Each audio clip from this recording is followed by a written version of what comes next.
Hello, everyone. Welcome to Feedstuffs 365. I'm Sarah Muirhead. Back with us today for this month's weather update is meteorologist Greg Soulje. Welcome, Greg. Great to have you back with us. Always a pleasure, Sarah, and a little more typical autumnal feel as it ought to be finally for many folks here in the plains and the Corn Belt locales as well. But yeah, it's nice to be with you. Always a pleasure. We'll talk about current weather, really a medium range outlook, if you will. And we do have the winter outlook in our hip pocket. We'll talk about that as well. And here over the next 30 minutes or so. So the whole gamut of weather coming your way. Very good. I want to remind those of you that are tuning in today that if you have any questions for Greg, post those there in the chat and we'll get to those. If you're joining us from social media, you can post those directly in your social feed. So, Greg, let's see. Since we last spoke last month, I think there's been two major hurricanes. Yep. There's been a comet, whatever, that thing that flies through the sky. Yes. That I'm not pronouncing correctly. And lots of opportunities to see northern lights, just lots of stuff going on. Probably some other things that I'm missing. What's going on? What are you seeing happening in the world of weather? Well, yeah, it's meteorology, it's astronomy, and there's some correlation. And the gentleman who I kind of cut my weather teeth with back a million years ago, Earl Finkel, was able, and that's kind of what some of the longer range methodologies come up with. Is there's an an astronomical coefficient, if you will, having to do with sun angle, solar flares, which of course have been responsible that kind of these magnetic storms are getting the northern lights going. Planetary positions as well. There's a little element that does go into longer range forecasting with that element of science. So yeah, it's been sort of a hand in hand, one complementing the other around here. Unfortunately, it's the hurricanes that have really done a number, and that is still a ways to go, a long time to go before we get things back to normal out of the Western Carolinas and points on southward from there. So you got some weather headlines for us, I think, to get us started? Exactly. Yeah. First, the Corn Belt, where it's been sort of an early and often opportunity to get out there and get it going and get it wrapped up. And talked with our colleague Mike Pearson last week before we taped This Week in Agribusiness. And a lot of folks have wrapped up beans, and at least a fair amount, half to 2/3, are winding their way through the corn harvest right now. Some of those bean numbers, at least from a moisture content standpoint, have been as low as 7 or 8%. They're almost too dry out there. So there's been some concern and worry about that the elevators, some shattering that kind of you lose out. Those producers do lose out with more money in their back pocket, if you will. But Mother Nature doing her thing and helping to get that crop dried down and opportunities for harvest. 94% of the corn crop fully mature, and we're certainly have very impressive numbers with harvest. Unfortunately, it was an early start because of dryness and drought across Ohio.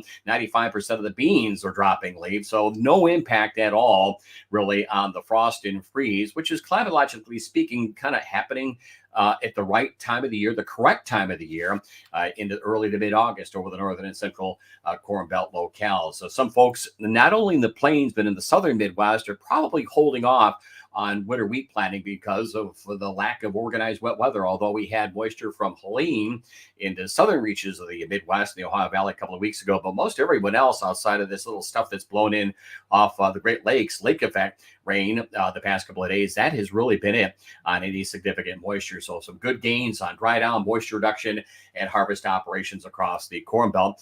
Meanwhile, look at these numbers. 53% of the topsoil short and very short across the northern plains, North Dakota, 86% short in through Nebraska. So again, opportunities this time of the year, weather-wise, to get out there and get some winter wheat planting going on, but producers are generally waiting for rain. And we do have some rain here in the shorter and medium range for at least the central and southern plains and points on northward.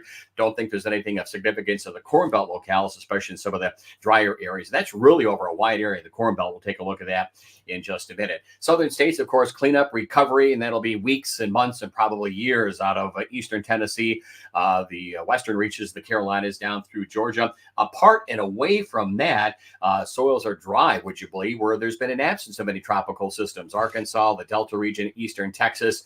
And so it's really a split setup of weather conditions over the southern states. because of tropical systems or the lack thereof. And through the western states, boy, a lot of late season heat out there. And Arizona's cotton harvest, this is irrigated cotton, about 70% complete. They are well ahead of the 5-year average, considering they've had about 25 to 35 days, somewhere in that range, over the southwestern states, where Sarah, they've seen temperatures at or better than the 100-degree mark. So it has been a hot and dry summer, and not much in the way of monsoon moisture across the southwestern reaches of the country. Probably got some updated drought maps to show us. Exactly. Yeah, put things into comparison here. Here's how Mm-hmm. things stood during the late springtime season. Yeah, no problems at all. We were still trying to get something cooking in the moisture department through Kansas and Oklahoma, the southwestern reaches of the high plains in western Texas, the Rio Grande. And so we kind of went into the growing season, planting season in great shape. But boy, things have really hit the skids. And with the exception of Helene's moisture in areas of southern Illinois and south of the Ohio through Kentucky. And then we had Francine and Helene up the eastern seaboard in that corridor from the Florida Panhandle into the southern mid-Atlantic region and points east from there. You can see little or no drought. But again, where those winds from the hurricanes came down the western side of the Appalachians, no organized moisture, and hence Ohio continues to be the worst of it there. And a number of areas back along and west of the Missouri River, west of the Ozarks, down through the southern plains, West Texas cotton, and of course it is worsened dramatically over the northern high plains areas back through Big Sky country. But then again, when you've got 30 and 40 mile per hour winds there and temperatures that continue to pop back up into the 80s to near 90-degree readings during the course of September, then you're going to continue to dry those soils out quite substantially. So issues there and across the western states, which is not unusual. That's more or less seasonal dryness and drought. And we'll see what transpires in the rest of the autumn and the winter outlook that we'll have here in the broadcast coming up in just a little while. Otherwise, the Fed's assessment of things, and they continue to be a little too optimistic from our standpoint. If you can see those shades of olive and green over the Ohio Valley in the southeastern states, that's their thinking that there ought to be some, at least through the remainder of the month of October, some significant moisture. It's really a juxtaposition where that it's too wet looking in the Ohio Valley and those areas across the areas from Nebraska through Kansas and Oklahoma, while worsening, that's probably the next best likelihood of seeing some organized rainfall in the next 5 to 7 days. Again, this may be a little outlier, a little off the charts, at least by their assessment in the Ohio Valley, a little too optimistic there, and maybe a little bit too pessimistic across the central and southern areas of the Plain States. Meanwhile, the Pacific Northwest, we see some sign of getting a little more moisture, some early season snowfall going across the northern Rockies, back across the Cascades. Again, not unusual for mid to late October over the Pacific Northwest. So we'll just kind of move into what we expect to see this transition-wise here, weather-wise, over the next probably 10 days or so. From an up air standpoint, there are those green spaghetti charts, the green lines, but they just represent the movement of weather systems up aloft. These are average winds around 25 to 30,000 feet. Probably the most dominant areas, you can see that low spinning out of the southwest, kind of moving into the plains. It's what we call an opening wave. So it's weakening. So that spin, that turn is down to nothing, a little U-shaped configuration by the time you get to early to mid next week over the upper Midwest. And then those winds up aloft are getting stronger. So the lines will get tighter in comparison out of the northern Pacific across the southern Canadian prairie and dipping a little bit into the northern part of the country. That's not unusual for this time of the year as well, as the polar regions, longer nights, snow accumulating, colder air building there.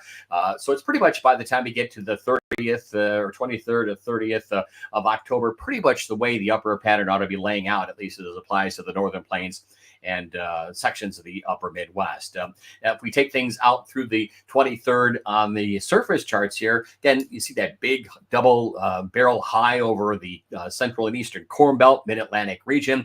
That's been that same particular air mass that has sent us into frosty levels all the way down into Dixie, an end of the growing season. But again, not unusual for this mid-October calendar date in many areas of the northern and central plains, Corn Belt locales, and on to the east. The next weather system, again, you can see two of them, one coming out of the southwest into the central and southern plains. You can see another low in that ribbon of stronger air, stronger currents up to the southern Canadian prairie. So bottom line, a little more action on the plains. Weather-wise, there's maybe a turn towards briefly cooler air, more seasonal air following what should be another warm next week time frame across the plains and Corn Belt locales, and little, if any, organized moisture to speak of, probably from about the Missouri River to the east and southeast. So there's no need to push it, panic, worry about it. Safety first. I think it's Farm Safety Month, so we should be able to get things wrapped up from a harvest standpoint across the Corn Belt, and there will be some opportunity to get back out there and get going with winter wheat planting, as there are at least indications there of some rainfall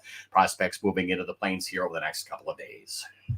Going to be able to get out there and get that stuff done, which is always good news, but got to be a little careful. I think Yes, you're going to that's right. mention this about weather. I mean, not weather, fire Right. hazard, Exactly. and the wind and that kind of thing that goes that pushes that along. So Yeah, we do have outlooks that are out there that talk about fire potential. We'll take a look at that in just a second. But first, down to the precip totals here, both in the short term, the next couple of days. If you're going to view this broadcast here between the 16th or so of first, before we get to that, let's get to the tropics again. That's probably a greater concern here. Here we go. You can see two little X's out there in the central, south central Atlantic and down towards the Caribbean offshore of maybe Costa Rica.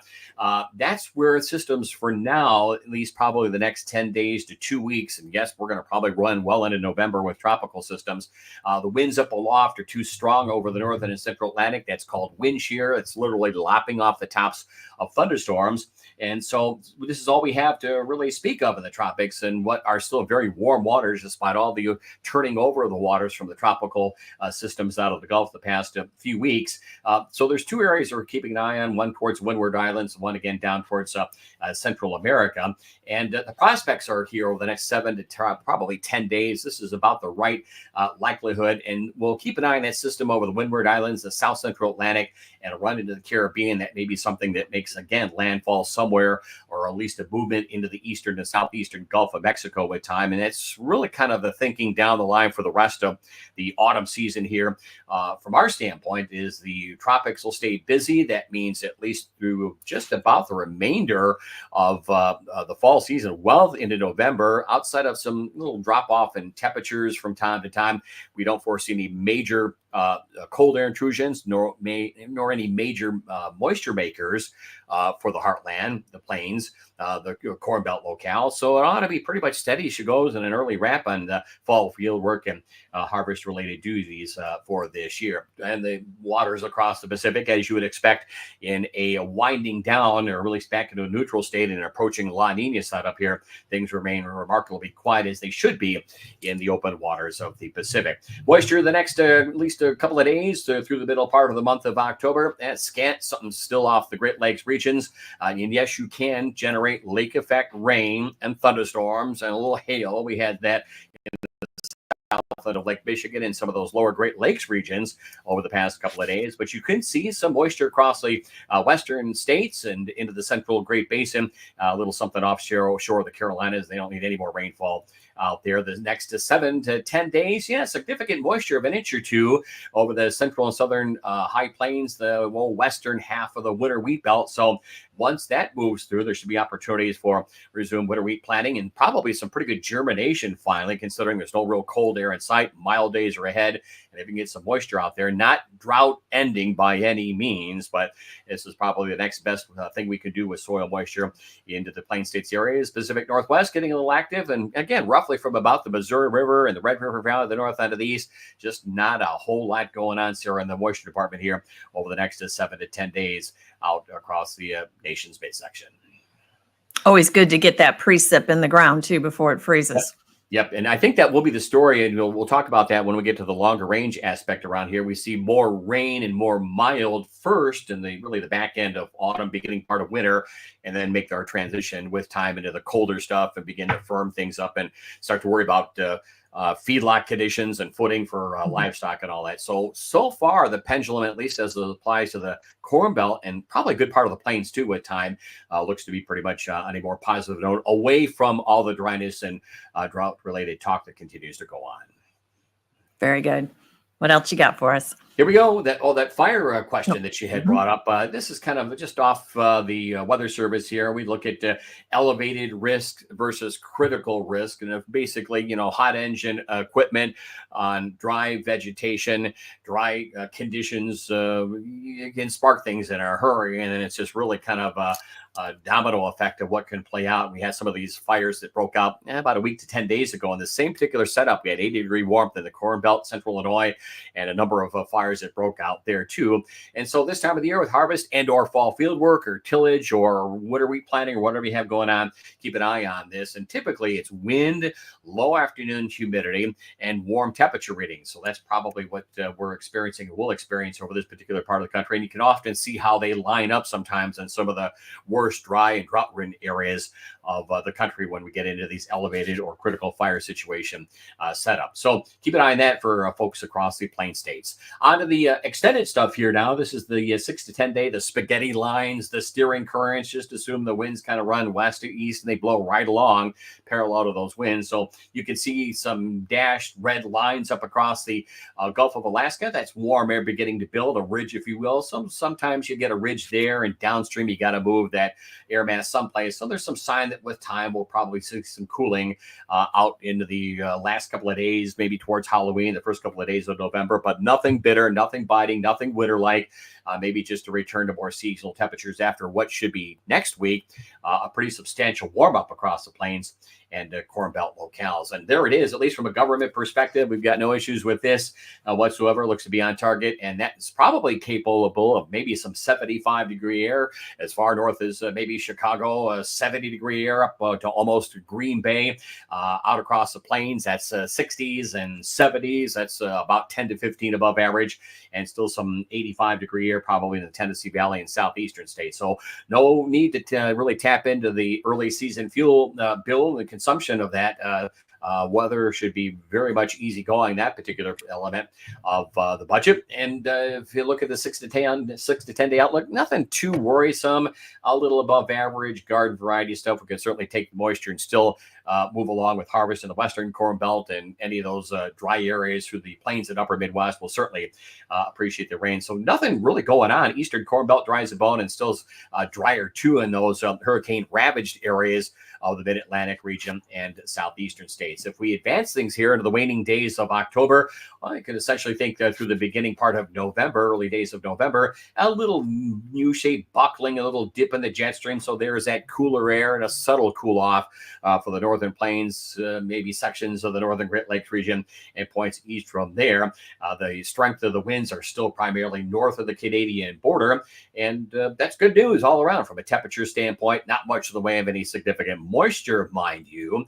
And there is the outlook. Some subtle stair-stepping down of temperatures, but still they're above average through the Dakotas, the upper Midwest, and especially from the southern plains into the Corn Belt and points on east. So easy going on man and beast and outdoor work weather. A little cooling into the Pacific Northwest, but nothing to send up any alarms. And there may be slightly better odds with no real appreciable system on the maps and charts. Anytime you get those strong winds and they're west to east, we call that a zonal flow or a low index forecast value, meaning there's not a lot of weather systems going on. They tend to be fast moving and moisture starved. So maybe a little more frequency, but nothing that really gets in the way of fall field work across the plains and Corn Belt areas. Maybe a little more moisture into California, which would be appreciated, and considering they continue on in the midst of seasonal dryness and drought out there. So that's at least the Fed's perspective, Sarah, here as we move on through the waning days of October and early November. So I can't put my lawnmower away quite yet either. It doesn't sound like. No. I try to look like the hipster doofus out there and mow my lawn in early December. I to me, to get out there and do yard work and lawn work, that's the way I like to relax. If I can get my hands in dirt, the happier I am, or grass or soils or anything like that. So yeah, I wouldn't be surprised, and I'm sure I won't be the only guy out there working the lawnmower to try to wind out the fuel for the season into early December, probably. I saw a few snowflakes the other morning too, quite early. I think it was Tuesday morning here in Chicagoland. Very small, but I was like, oh no, not yet. So not yet. No.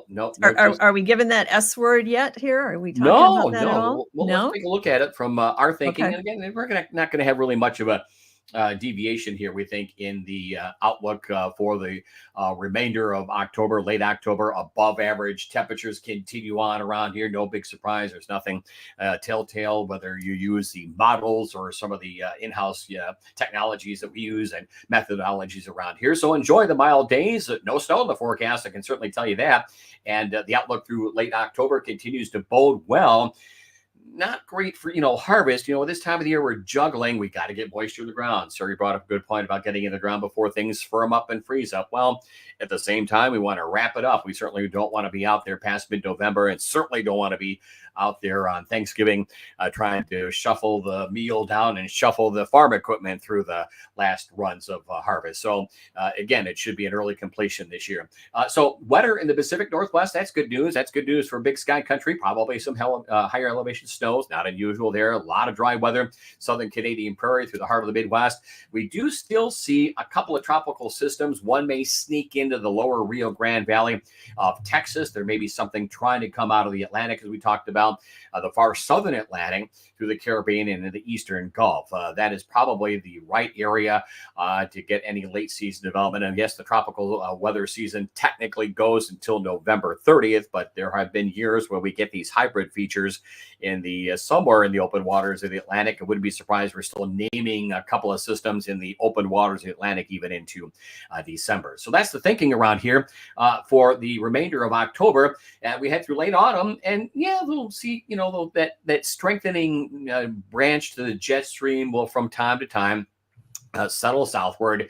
We'll get some cooling, so a little below average, a hint of winter, a feel of that. But gee whiz, it's it's November. We ought to be that way for parts of Minnesota and the Lakes region. So there's nothing too alarming here on temperatures. They will tend to vary from a little above to a little below, from parts of the northern Rockies to the heart of the Corn Belt and points east from there. And there's still some late season warmth in two areas, the southwestern part of the country and over much of the Delta and southeastern states. So no big bells, whistles, alarms to cold air and cold wave weather patterns. That ought to be an easy go of it, computing and dealing with and consuming oils and fuel out there for livestock operations. And that's the way it goes around here for November. And the pattern is pretty much normal to a little above. Would tend to think it tends a little drier than that in the western Corn Belt, and maybe a little more moisture working into parts of Michigan, Indiana, and Ohio, assuming those folks are going to be well done with harvest operations, unfortunately, because of drought through Ohio. But bodes well to get some recharge going and start to get some of those moisture levels back up in some of the depleted soils over the far eastern and southeastern Corn Belt. And there is at least the potential for a system or two to come in over the eastern Gulf during the course of the month of November. We'll see what transpires there, but there will be a tropical fetch again of moisture up on the Appalachians and the eastern states. It's absolutely, that's something they don't need to deal with, but that might be the trajectory still in through November for tropics across the eastern third of the country. Meanwhile, we take a look at late autumn as it applies to early December. Normal temperatures, and temperatures will continue to be a little below average up towards the Sioux and the arrowhead of the Minnesota and the southern Canadian prairie, but even there, nothing barbaric.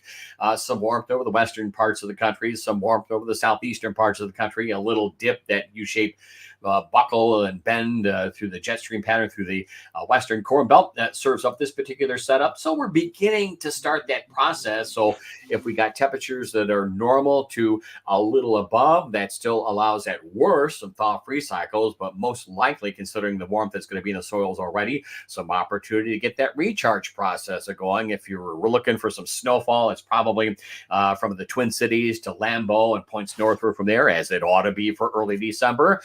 Still back into a drier, quieter picture across the western reaches of the country. Normal precip over the deep south and southern plain states areas too. So you can see and there's a little system offshore, well offshore on the southwestern Atlantic. Don't think it has any bearings there for early December across the continental United States, but I think we'll still be probably trying to cook a couple of those systems in the Atlantic even into early December post the end of the tropical weather season in the Atlantic basin. So far, so good. No extremes in temperature, no major winder-uppers, as we say. So if you still have some taller crop canopies out there, I think an easy to take, generally speaking, wind field with lodging and blowdown in mind. And we start to get some moisture late in the autumn, and particularly during the course of later November and December. So far, so good. A win-win for everybody here through the rest of the autumn season. What about winter? Is this when but here we go. Here we go. Here we go.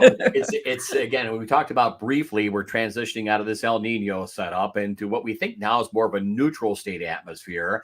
And hence, usually the tropics are busy in the Atlantic when you've got a ramped up La Nina. When you move into, or at least they tend to be busy in the open waters of the Atlantic as you're winding out of that and begin to move into La Nina set up. Those winds kind of curtail the tropics. And so this is the story that we have into early winter time. There is the cold air beginning to establish itself in early winter, where we're thinking, generally speaking, from about the holidays through about the third week or so, the month of January. So there's cold air incrementally so building into the northern and central Rockies, northern plains up towards the Sioux. Not unusual. I mean, we get into these cold air outbreaks once in a while, and it will be a La Nina year. So usually when that is evident and it's a developing, strengthening one through the course of winter will tend to become a little more character building. But, folks across the plains and Midwest are certainly accustomed to that. Some years and many years of late, they haven't been that way. But in any event, there's cold air establishing itself across the northern part of the country. And so we strengthen the jet stream pattern, that contrast of warmth to the south and southeast, cold air to the north. And we begin to get a parade of features. They'll tend to be faster moving ones with this kind of quicker west to east upper level jet stream flow and those green arrows that you see. So a little more moisture for California, good news there. More moisture for the plains, good news there. Some moisture that'll vary probably from snow through the upper Midwest and northwestern Corn Belt to rain from about the I-80 corridor on southward to the Ohio. That's okay. So there'd be a tendency for more rain to snow and ending, or snow to rain, a little over to snow and then coming to an end there. This back and forth stuff, but we still have the lack of substantial frost or freeze in the ground. So there should be a general net effect and improvement to soil moisture levels even into early wintertime across the Corn Belt. As we get deeper into winter, we think we're beginning to put the pedal to the metal with a little more acceleration of this La Nina setup around here. The jet stream winds dig a little farther south into Oklahoma. They run up the Ohio. That kind of hook shape and U-shape configuration of the jet is usually a classic winter storm setup. So it's probably third week to the last week of January into February that things do get a little more rambunctious and action-packed. But gee whiz, it's midwinter time. And so we'll be ready for some variance of temperatures across from the Red River Valley, the south to the Ohio Valley, the cold air locked into position. So there ought to be some pretty healthy snows. And, insulation, ultimately some percolation comes springtime, and I can't remember the last time we had substantial snow on the ground over the central plains, and we'll get into that to protect some of those winter wheat fields. So there's a story, a number of features coming out of Kansas or northern Oklahoma up through the Ohio into the southeastern Canadian prairie. So it looks to be busy, active, probably moisture laden, and some of these messy mixtures, Sarah, from the Ohio on southward, and probably some pretty healthy snows in your backyard, my backyard, and everyone else northward across the Dakotas. And so that is the midwinter outlook around here. And the last panel here that takes us to late winter, there's the establishment of probably third week of February through about the third week of March. No, at least from our vantage point, whatever that critter comes, we're crawling out of the ground. And forecast, we think it's going to be kind of a little more of a late starting and late lingering winter pattern over much of the country.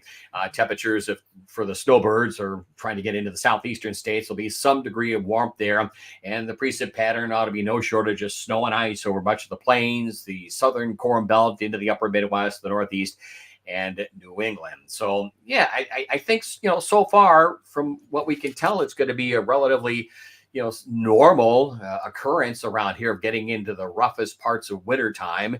Livestock managers and everyone else, I'm sure, have dealt with this in the past. And so this gives us a lot of lead time to wrap up harvest, fall field work, get moisture back in the ground.